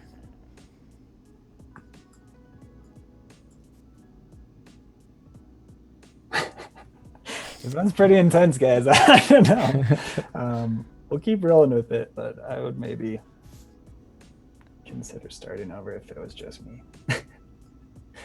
Oh, that's all right. That's the beauty of live. And we have Paula saying, shut up. That's crazy good. Oh, well, So thanks. thank- All right, cool. I think we're liking it. Again, I'm just like adding textures as track mats, just like trying to keep it interesting so it doesn't look like just circles or just our Right. drum kit, right? All right, so now we need to get out of all these circles. So how we could do that is, this is like our main circle, right?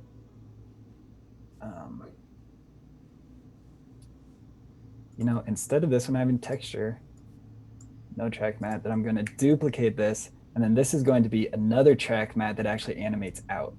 Let me show you what I mean. So this will be an alpha mat, or alpha mat. Let me drag these over so it's more obvious. Ooh, check that See what out. happened there? So the first circle Yeah. comes in, then it comes in on top of itself. I'll show you these keyframes. And since it's alpha inverted, it's masking away. It like eats itself. Yeah, it eats the frame, then it eats itself. It's kind of It fun. eats itself to reveal what's beneath. All right. Okay, we're getting somewhere. There we go. Seems a little sketchy. I don't know. Maybe it's just a matter of like a different ease. Maybe these eases are like a little too intense. I like those ones.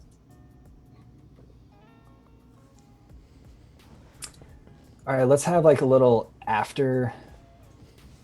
Oh yeah, we need to animate out the other circles. But just a quick time check. We have about 9 minutes before we're going to Okay. go into some design feedback. Probably have some time afterwards to keep doing a little more designing. Just Okay. a heads up. Cool. Well, let's just try to make sure we can at least get all these or elements off screen. So this would be kind of like the cheap and easy way to do it. Just make them shrink back down. Maybe we can add some rotation. So the fun thing about transitions is you're really like just playing around. Mm-hmm. This one be -45, so they like spin other ways.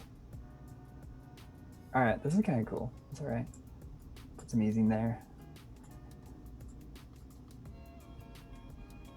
And maybe we can have like a little, bring back those lines for just a sec.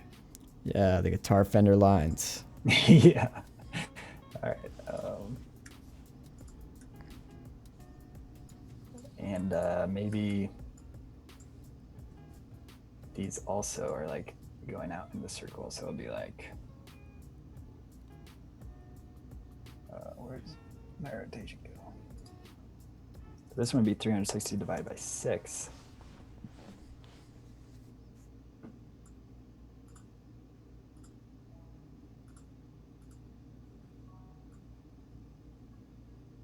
Whoa, check that out. So you just adjusted the rotation and now it's giving us this like shooting star effect. Yeah, right? they're just rotating around each other. Yeah, that's Which cool. this is kind of like a happy accident. Like I didn't really expect it to look that way, but I Right. kind of like it. Like it's an Yeah. interesting effect. Again, maybe we can make these ones blue. I don't know. Maybe they got energized too. Who knows? Hey, check that out. Yeah, that's so cool. What do we think, chat? What are we thinking of this makeshift transition Let's that go back to we're this just and kind definitely of grab that glow. doing it? Yeah. Oh, sorry, I talked over you. All right. No, you're good.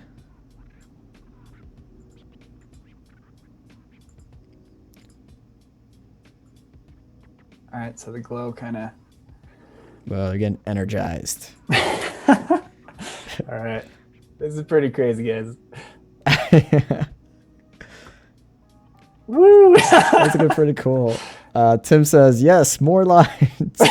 More lines. Kevin Lowe says, love the lines. Yeah, the lines. People love the lines. The lines. All right. So this is Kind of what's- like how they've become like this little mascot for this, like these signature lines. Yeah, this is kind of fun. All right.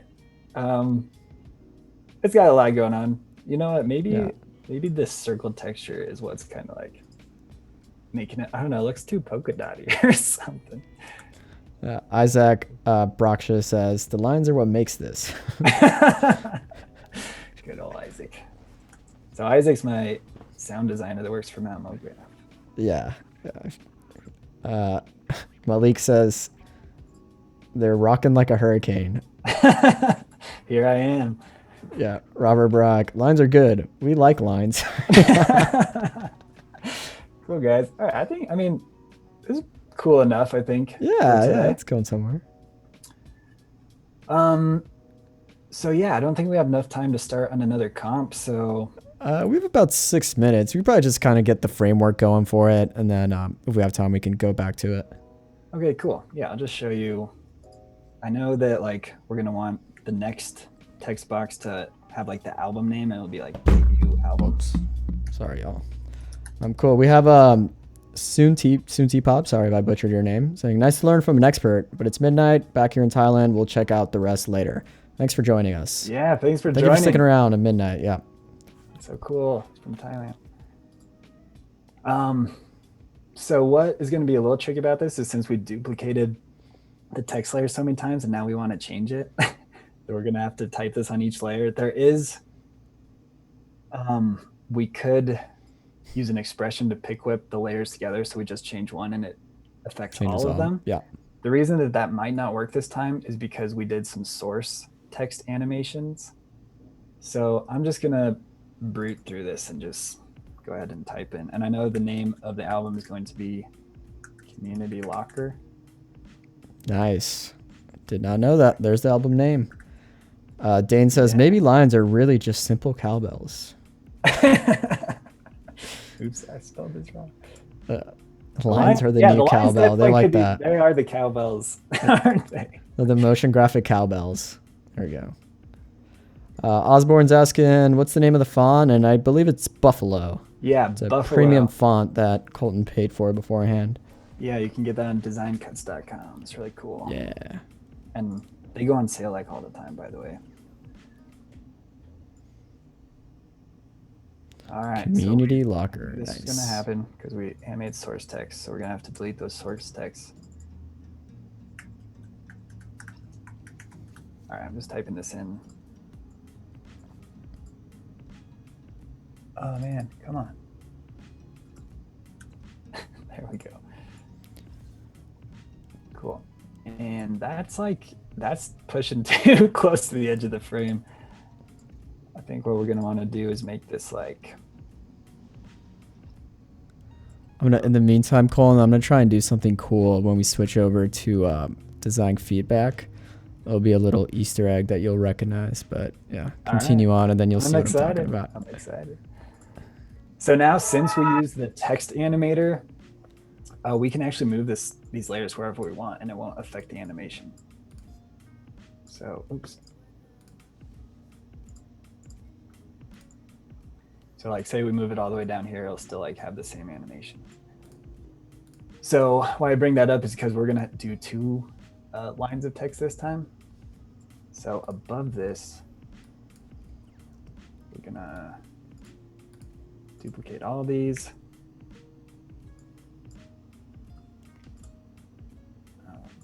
Hide this just for a sec so we can see what we're typing here. And this one's gonna say debut album. Debut album. And then here's the trick for people that are just now getting into design.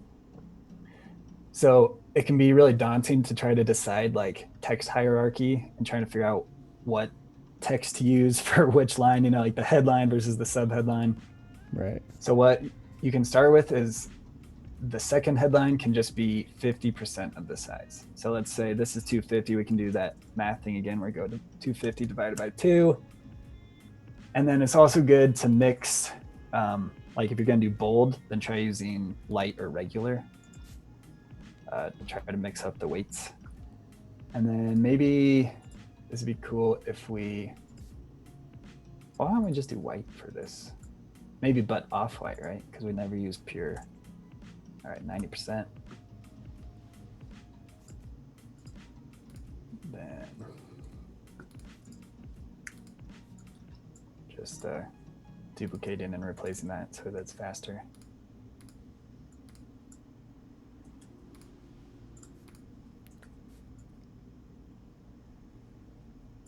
So the glow is hitting it a little strong.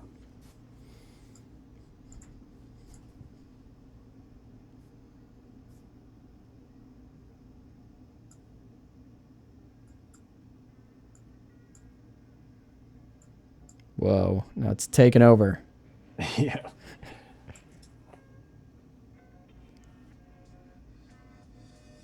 Sweet. All right, cool. What do we think? I think it's looking great. And what was that trick you said? You said you wanted 50% of the weight for that subtext? Yeah, just a good starting place when you're going between headlines and like sub headlines is just to make the type size go in like, 50% or like make it 2 times bigger, like work in increments of Yeah, I think that's a 2x, great tip.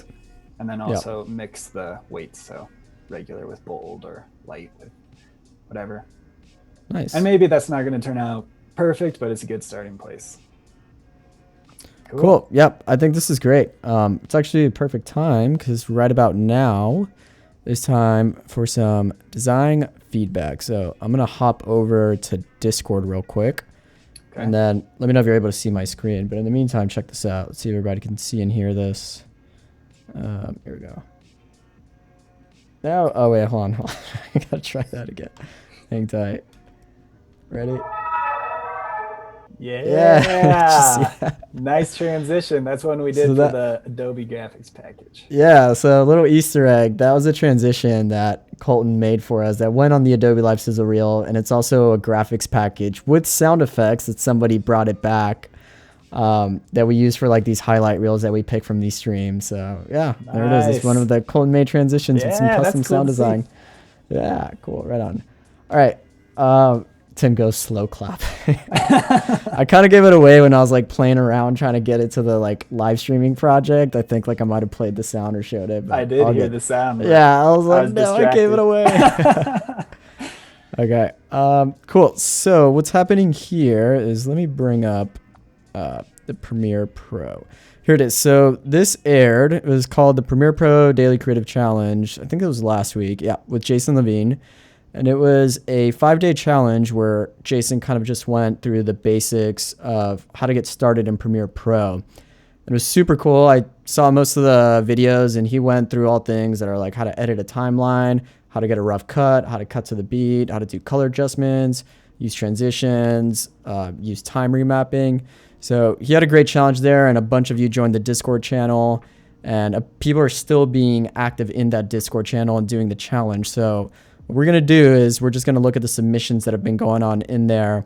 And for all of you that want to get started in this and learn some Premiere Pro, I encourage you all to go right here to behance.net/challenge/premiere. And then Tim, maybe you can put in the invite for the Discord channel. And that's a great place to get started. Ask for feedback, submit your challenges. Jason is still active there. So yep, great place to just kind of get your hands dirty with Premiere Pro. So let's check out the Discord channel. All right. Band promo. So this is a Behance project. We're going to be looking at some videos. So right here we have Gaetha. This was Daily Challenge 3. And just for reference, Daily Challenge number 3 was color adjustment. So let's go ahead and keep that in mind when we're looking at this video and see how they did the color. So we'll go back to Discord. Now let me make sure that you all can hear this stuff. Let me turn the sound on. Hang tight. Nope, that's the schedule. Just kidding. That's you. Here's me. Hey, there's the transition again. Hey. Okay, I turned my audio on. I go back here. We'll take this transition off so it doesn't play every time we switch. Cool. Let me mute this music. All right, so let's have a look at this challenge real quick, and I'll make it full screen. Here we go. I don't think there's any music attached to this, but that's all right.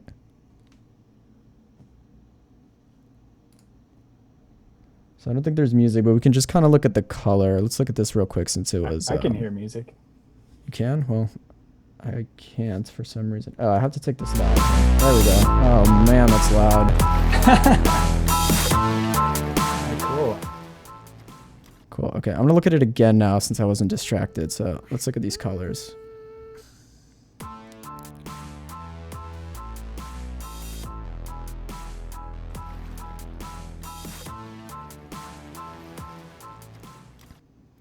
Cool. Yeah, do you have any questions or any comments on this, Colton? Yeah, I think it looks pretty cool. I actually like kind of the hue and color palette they went for. One thing I am noticing, so see the shot we're on right now, it looks like the black values are potentially raised a little bit, which is kind of what we were talking about earlier in the stream, where it's, you know, you don't want to use pure black. And I think that's kind of cool cinematic. And then 2 shots later, it looks like the black values were actually further down. Closer right here? to pure black. Yeah, right there. Yeah, you can kind of And see maybe with it's the trees the source right files. here. You never know. Yeah, But I do think know. to, like, match it. Right. I think the source files that Jason gave were H.264, so it's already has color baked in, so there's not much you can do. But that's still, regardless, great advice, I think. Yeah. Just this is cool.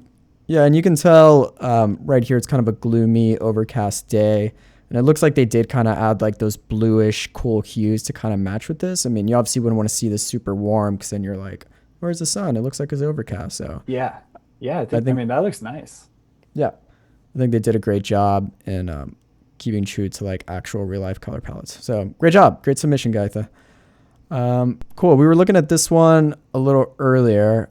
It's about 1.5 minutes. So let's watch it. I don't know if we'll watch the whole thing, but this is Emmer who submitted, and she loves some feedback. And I think she added a little bit of motion graphics to this as well. So let's go ahead and have a look at it real quick. Get rid of this. Boop. Nice motion graphics.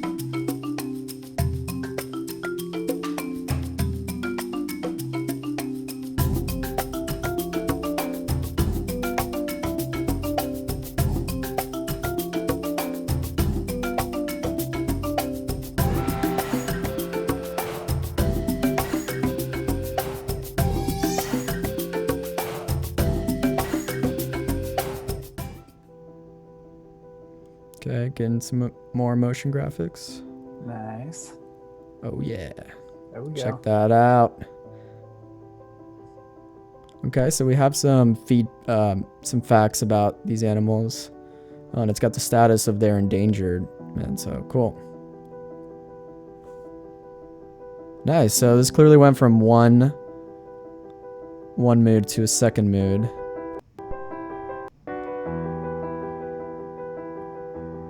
Nice. Cool. Do you have any quick comments and feedback on this? Yeah, are we talking about color still, or are we talking about other things? I think we could just give feedback on this based on like the editing, the music, like the motion graphics, not so much color, just maybe like the overall cut. Okay, cool. I like how the cut is cutting on the beat. It has a nice flow to the music. You could maybe even try varying up the cut length a little bit so that it's, there's a couple long cuts and a couple of short cuts just to create a little bit of emotion. But yeah, I think it has a nice flow to it. I think it's cool how it switches into the motion graphics and as a new song kind of feels like you're going into a new section. For sure. Yeah, I agree. I think we could probably just work with the pacing with the video so they're all like, it is cutting on the beat, but maybe dragging some out and dragging some in. One thing I will say is it is kind of a long intro. So we have about 30 seconds before we get into the facts that I would say is probably maybe the focal point of this video. It's just talking about how these beautiful animals are endangered. So what I would even say is maybe we can just cut down that intro a little more. So we kind of get into that a little faster so we don't lose audience, right? Like I always say this, I think in today's age, people's attention spans just aren't that great. Like they just want like content fast and quick and snappy. So we definitely don't want to lose viewers at the beginning of the B-roll, especially if that isn't the main focal point of the video. But I mean, I think this is a great cut, especially for starting out with Premiere. And you even added some motion graphic elements and some facts here, which I think you went above and beyond to do. So great job. That was a great submission.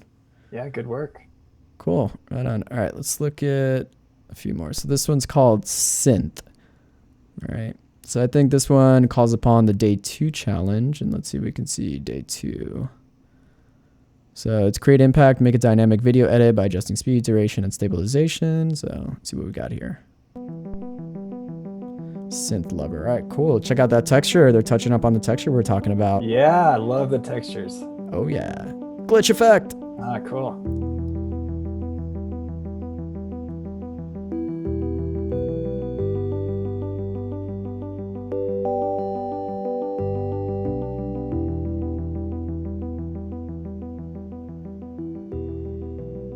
Sweet. Short and to the looks point. really good. What do we think? I like that a lot, especially the match cut of like the record spinning to the bike tire. Yeah. I think it's great. I love how you added that element of like sort of film grain over it. Again, this is something we were talking about earlier is these elements just kind of give like these videos and these like moods a little bit more something to play with, and like going above and beyond to do that, I think really adds a whole nother element to these cuts. And looks like you have a glitch effect here too, which I think is kind of on brand with like the whole synth aspect of this. So yeah, this is a great submission. Yeah. Great job. Really cool. good. All right, let's look at a couple more. Let's see. This one's by EMX, Create Impact. So let's look at this one.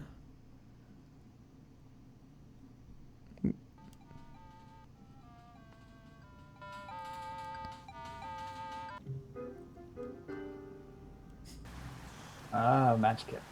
Whoa. They really switched things up on us real quick. Let's look at that. Yeah.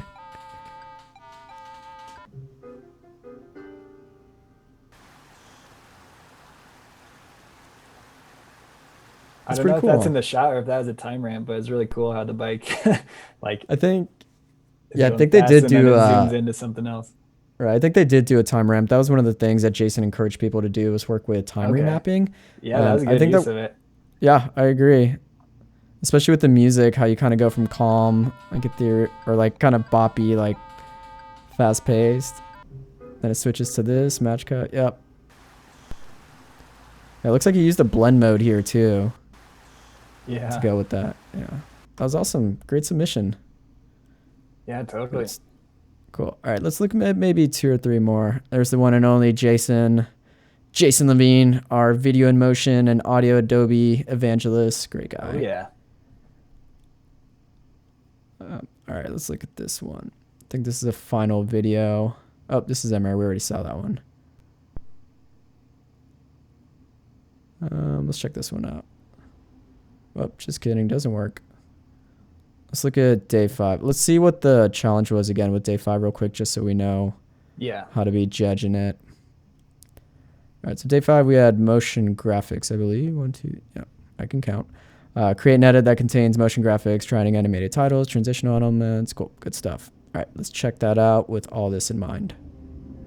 There's the graphics.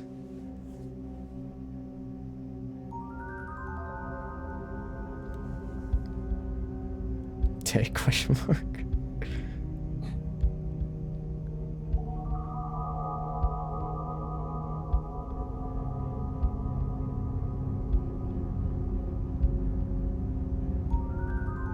So does that Stan Brackage feel? Yeah.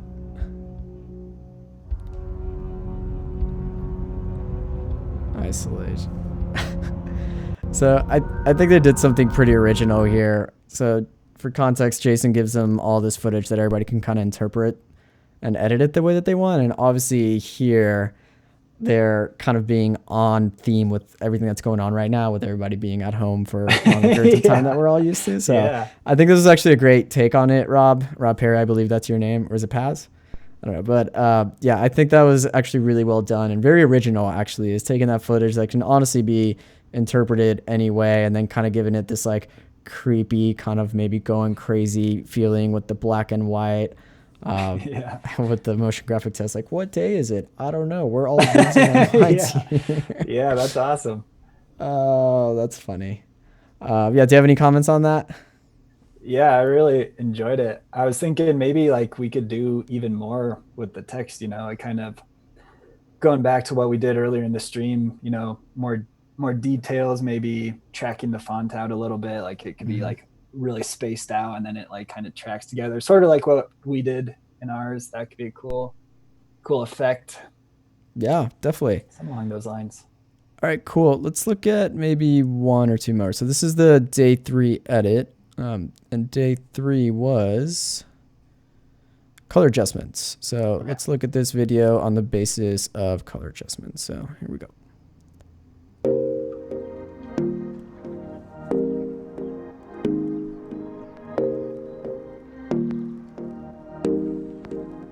Whoa. Wow. Trippy. Nice. Trippy indeed.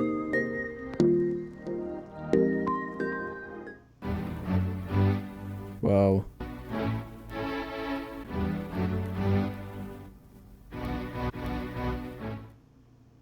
Nice, how fun. Yeah, that's cool. Went through a few phases. Nice, it did. Yeah, I like it. I think the music kind of matches the color too. Like this is kind of normal real life color palette. And we start to get a little weird here. Yeah, cool transition. Yeah, and I think this is good. You played around, I would guess, with like the color wheel adjustments or maybe the hue and saturation to really kind of start offsetting those colors. So this is good. Yeah, I think the more you like really push the boundaries, you learn more about the tools, you know. So yeah, you're definitely gonna know like what the hue wheel does now. Make it more obvious what you need to do in the future. That's awesome. Cool. All right. Well, we're going to move on back to Colton for maybe the last 10 minutes, just in case we want to add a little bit more to the comp. But I want to say thank you all for submitting to this. The Premiere Pro Discord channel is still very live and kicking. So I encourage you all to go there if you're interested in video and take part in this challenge. And we're going to be looking at some more challenges tomorrow. So if you're able to get some edits done between today and tomorrow, then we could definitely have a look at them. Okay. All right, cool. So let's go back to your screen, Colton. Here we go. And then we have about 10 more minutes. So let's work on this for maybe 10 more minutes and then we can wrap it up. All right, sounds good. So let's see, where were we? I guess we just tunes back. Tunes back. Oh, is there music playing? I got music in the background, yeah. Okay. For everybody to hear. You unfortunately don't hear it. But everybody else can hear it. let's see. I'm trying to remember what we were going to do next. So we have, I guess let's just quick review. We have our main title. This is going to be the introduction, and then to get out of that into some video footage. Yes, our motion graphic cowbells, the lines. Yes. Yeah. Ding, ding, ding. And maybe what we could do tomorrow is make another transition, because I think those are just really helpful. Yeah. Transitions are great. All right. Cool. So what should we do? I'm kind of blanking here for 10 minutes. Maybe we can work on another transition, or maybe start the groundwork for another one. Yeah. Dan goes, maybe add more lines. Actually, we could do one that's instead of based on circles, based on lines. That could be. Yeah, fun. let's make like a quick line transition. We got to give them what they want. Yeah, give the crowd, we call it like the cowbell transition. All right, here we go, cowbells. All right, so let's start with what we've already kind of built. So we'll just take these two lines for sure. These both have track mats on. Let's make sure those get off.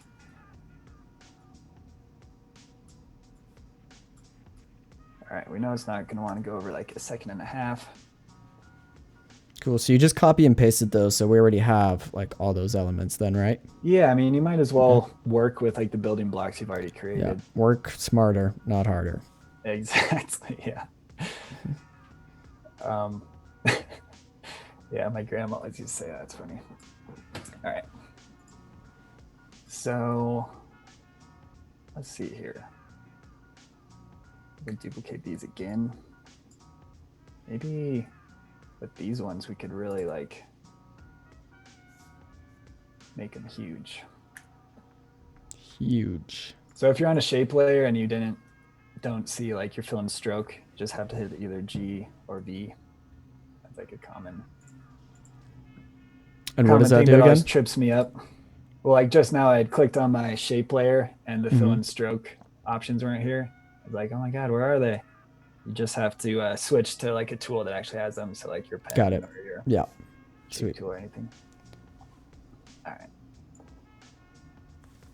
Maybe we're going to make these like really big, 250, and then we're going to space them out a lot. So I'm looking for my repeater properties. Get these really spaced out. Get our position up so we can move it up. Yeah, I think this is gonna be cool actually. Cool.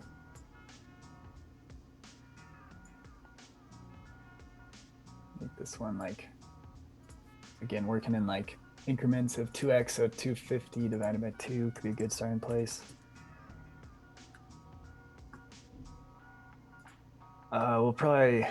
We only want like the blue neon to be like thin lines as if they were like a neon sign. So we want to stick with, oops, I just changed text color when I meant to change stroke color. We have some suggestions in the chat to maybe do a slide with a release date, but I think we're going to do that tomorrow, right? Yeah. Yeah. So great thinking, tuned everybody, but tomorrow. we'll tackle on the release date motion graphic slide tomorrow. Cool. Hey, Jurgen, welcome. Thanks for joining us. Yes, Gus again pointed towards the feedback survey. So please, anybody that's watching this, go ahead and fill that out to kind of give us an idea of what you all like about this, what we could do better. We want to hear your voice. Cool. We have about 6 more minutes. This is going to be like a quick transition challenge. Yeah. And I'm definitely thinking we want some textures going on in here again. Yes, add the textures. Same idea. Cool. That looks dope.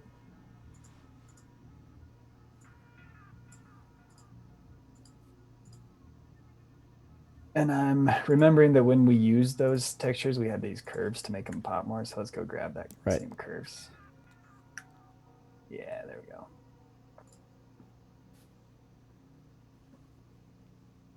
Ooh, check that out. So it's kind of random feeling right now, but oh.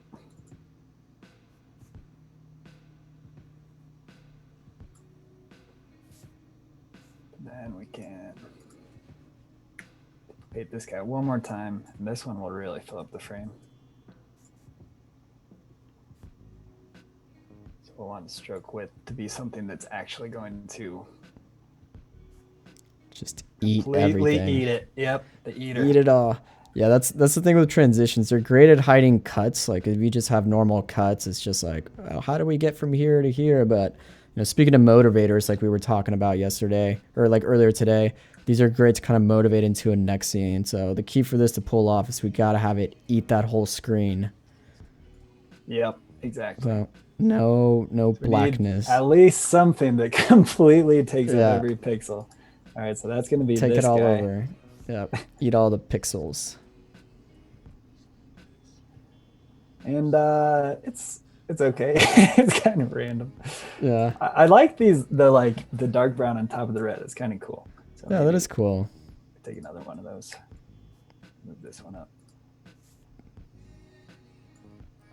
Oh man. Tim says the famous Michael Jackson song, "Just Eat It." Eat it. Eat it. You're not gonna make me sing on stream, Tim. Oh yeah, you got music I know what going you're on. doing there.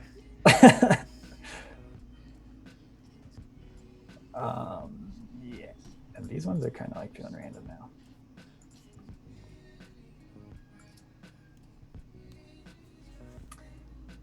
So it's okay. I don't know. This is a good starting Yeah. point. Yeah, I think it's great for whipping it out in like 4 or 5 minutes. Yeah, it's kind of Yeah. cool. I think there's like plenty more we could do with this just to, I don't know, sometimes like when your eye recognizes like, oh yeah, it's just a bunch of rectangles and it's not quite as interesting. You want to like do something that's like, I don't know, a little more compelling. Right. Yeah, no, I think this is a great starting point. So this is a great stopping point for us. I just want to go over the schedule real quick to show everybody else what's next before we sign off. So coming up next, we do have the Illustrator Daily Creative Challenge with my good friend Claudie. If you haven't been following along with her, I really advise you all to do it because she's awesome with the Illustrator Daily Creative Challenges. It's super engaging, super fun. After that, we'll have packaging design with Jeremy and Andrew Hawkrattle. We all know Andrew. He's a great host, great guy, a lot of character, and super excited about Jeremy and his packaging design. And then we'll have the XD Daily Creative Challenge, the one and only Howard Pinsky. I'm going to draw along with Kyle Webster. I wonder what he's going to do. He always kind of fluctuates with animals, and it's always a guessing game. You never know what he's going to draw. And then, of course, we'll have the design off with Voodoo Val and Two Senseless, and those are always super fun. All right, Colton, we've reached our stopping point. Yeah, thanks so much for having me. This is like a great honor for me. Adobe Live, Yeah. man. Of course. Well, thanks so much for joining us. I think today went phenomenal, and I can't wait to continue tomorrow to kind of wrap all this up and then even get a taste of some of the Maslow's music. Yeah, I'm excited. Yeah, that's great. All right, everybody, we're going to go ahead and sign off, but we'll be back very, very shortly. So go ahead and stick around, and we will see you all tomorrow. See ya. Bye.